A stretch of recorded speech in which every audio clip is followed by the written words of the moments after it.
오늘은 사도행전 24장 말씀을 가지고 같이 은혜를 나누고자 합니다. 사도 바울의 이야기죠. 사도 바울이 예루살렘에 들어가서 붙잡혔습니다. 오해로 인해서 붙잡혔죠. 사도 바울이 이방인과 함께 성전에 들어갔다 하는 그런 오해로 인해서 사람들이 사도 바울을 붙잡고 이유도 제대로 묻지 않고 막 때리려고 하니까 때리니까 그 소식을 듣고 천부장이 와서 구출해주고, 그러다 보니까 이것을 어떻게 해결할까 하다 보니까 이제 오늘부터는 구체적으로 이제 법적인 대응을 하는 이제 그런 내용이 나옵니다. 이 로마라고 하는 나라가 큰 나라죠.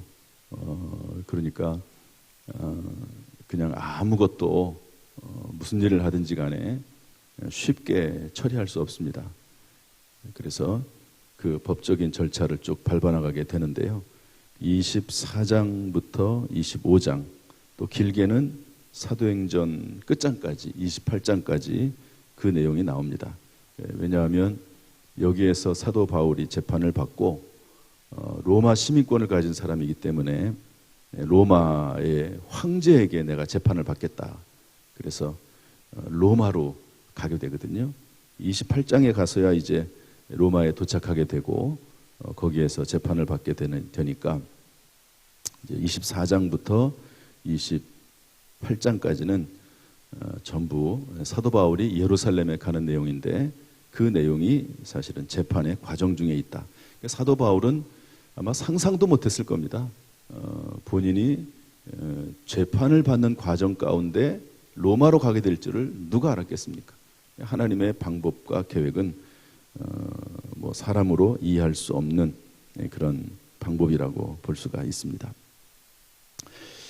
제가 이 사도행전 24장과 25장, 특별히 이제 여러분들 24장과 25장을 쭉 읽다 보면은요, 이 재판 용어가 엄청나게 많이 나옵니다.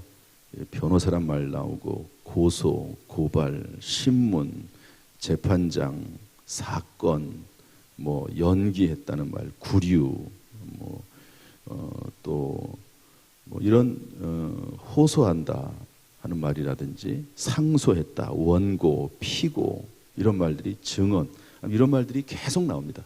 철저히 24장과 25장은 재판에 관한 내용이거든요. 제가 24장과 25장의 내용을 좀 옛날에 제가 사도행전도 그렇고 로마서나 성경 거의 대부분을 다 강해를 했으니까 보니까요, 24장과 25장에 대한 내용이 빠져 있어요. 내용이 없더라고요. 강해를 이 부분은 약하게 했든지 그냥 이렇게 빨리빨리 지나갔든지 구체적인 내용이 없는 거죠. 그만큼 이 부분은 어떤 면에서 보면 설교가 하기가 좀 어려운 부분이기도 합니다.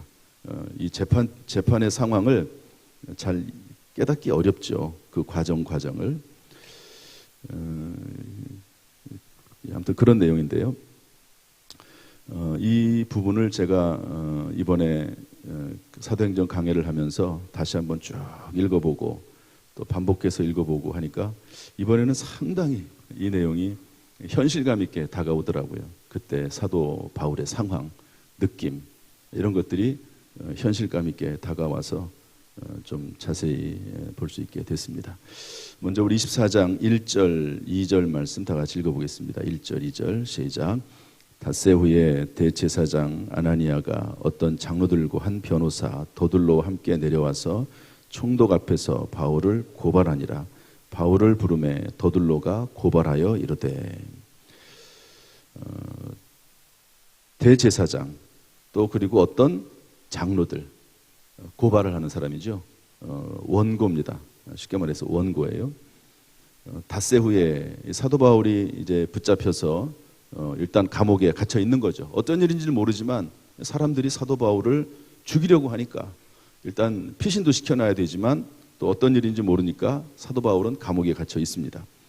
닷새 후에 아나니아라고 하는 대제사장, 또 그리고 어떤 장로들, 그리고 변호사, 이런 사람들이 와가지고 사도 바울을 고소하는 겁니다. 이 변호사 이름까지 다 나와 있어요. 더둘로라고 하는 변호사가 총독 앞에서, 총독이 벨릭스라고 하는 로마 총독입니다.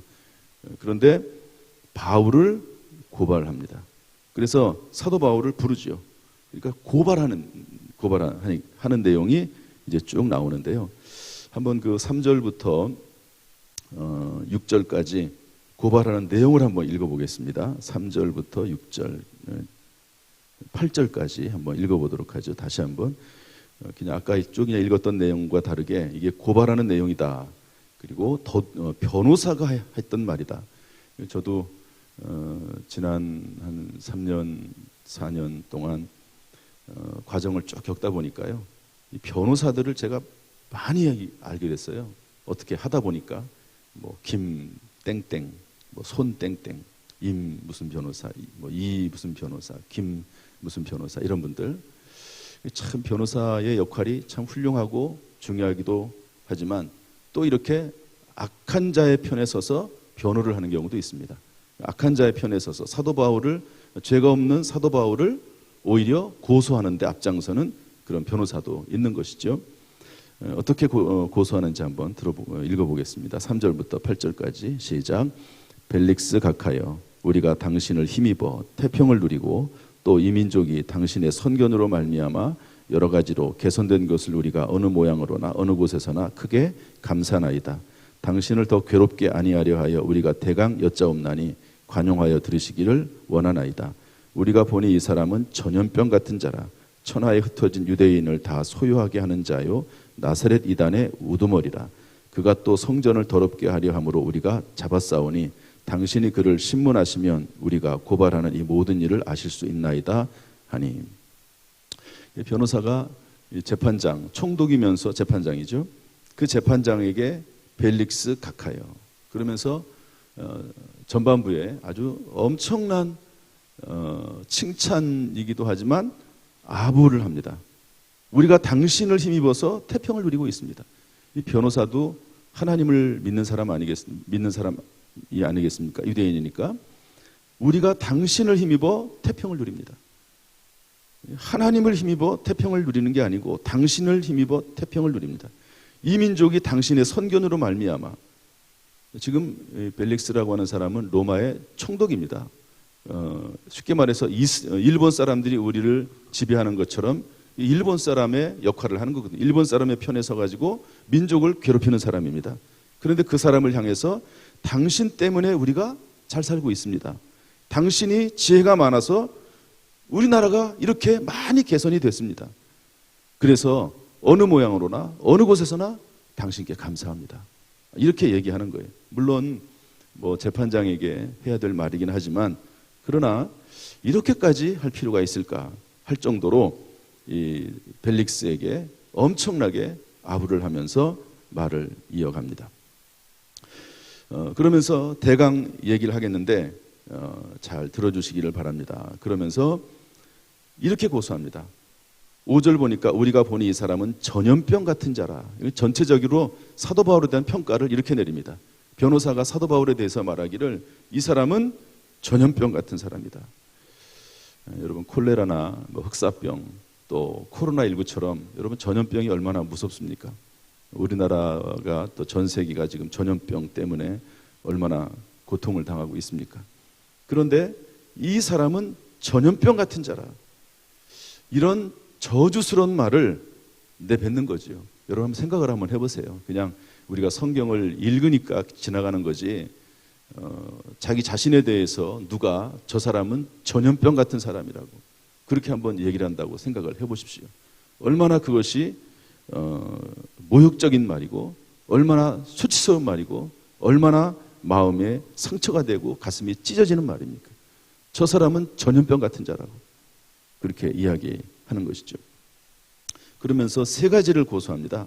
천하에 흩어진 유대인을 다 소유하게 하는 자다. 또 나사렛 이단의 우두머리다. 또 성전을 더럽게 하는 사람이다. 이렇게 세 가지로 고소를 하는데요. 이 세 가지가 전부 다 아주 치명적인 범죄입니다. 치명적인 범죄. 사형까지도 내릴 수 있는 범죄거든요. 뭐 그런가 보다 이렇게 지나갈 수 있지만 그렇지 않습니다. 소요라고 하는 것은 소요죄인데요. 여러분, 로마 사람들이 이스라엘을 통치하면서, 다른 나라를 통치하면서 대부분은 관대한 정책을 썼습니다. 그래서 되도록이면 그 나라의 문화나 그 나라의 언어나 그 나라의 모든 것들을 다 용인해 줬습니다. 일본 사람들이 우리나라를 지배했던 것처럼 뭐 이름을 바꾸라든지 뭐 수탈을 한다든지 그런 것들을 거의 잘 안 했습니다. 최대한도로 그 나라를 인정해 주는 법을, 정책을 썼거든요. 그런데 단 한 가지, 소요를 일으키는 것은 철저하게 막았고 엄격하게 했습니다. 그럴 수밖에 없겠죠. 지금 로마가 다스리고 있는데 그 안에서 분쟁을 일으키고 소요를 일으킨다고 하면 그것은 참 어렵습니다. 그러니까 그 부분만큼은 엄청 아주 강하게 대항을 했거든요. 그런데 사도 바울이 그 일을 했다는 겁니다. 사도 바울은 사실 복음을 전한 것뿐인데 사도 바울이 소요를 일으키게 하고, 다시 말해서 반란 음모죄를 저질렀다, 그런 말입니다. 이것은 사형에 해당하는 죄입니다. 변호사가 고소고발을 하면서 말도 안 되는 것으로 했지만 소요를 일으킨다고 하는 그런 어디서 결과적인 모양으로 나타나죠. 유대인들이 사도 바울을 잡아 죽이려고 계속 쫓아다니니까 사도 바울이 문제가 된 것이 아니라, 소요를 일으킨 것이 아니라 유대인들이 계속해서 사도 바울을 잡아 죽이려고 그렇게 했는데 그것을 빌미 삼아서 소요죄를 저질렀기 때문에 죽여야 된다, 그런 말이거든요. 나사렛 이단의 우두머리다. 이것도 참 사도 바울에게는 가슴 아픈 그런 내용입니다. 한마디로 말해서 이 사람이 신앙생활을 하는데 이단이다, 정상적인 신앙생활을 하는 사람이 아니다, 그런 말이거든요. 이 사도 바울의 마음을 엄청나게 아프게 하는 그런 말입니다. 6절에 가서 성전을 더럽게 한다. 이 성전 모독죄입니다. 이 성전 모독죄는 이것은 로마법에 근거한 거라기보다도 유대인의 법에 근거한 겁니다. 이것은 성전 모독죄는 죽이는 죄거든요. 그래서 돌로 쳐 죽일 수 있는 죄가 성전 모독죄입니다. 오해에서 나온 거긴 하지만 성전 모독죄를 저질렀다. 그래서 이것은 우리 법에 따라서 우리가 재판을 해야 되는데 왜 일로 데리고 왔느냐, 천부장이 한 것은 부당하다, 따라서 우리에게 넘겨라.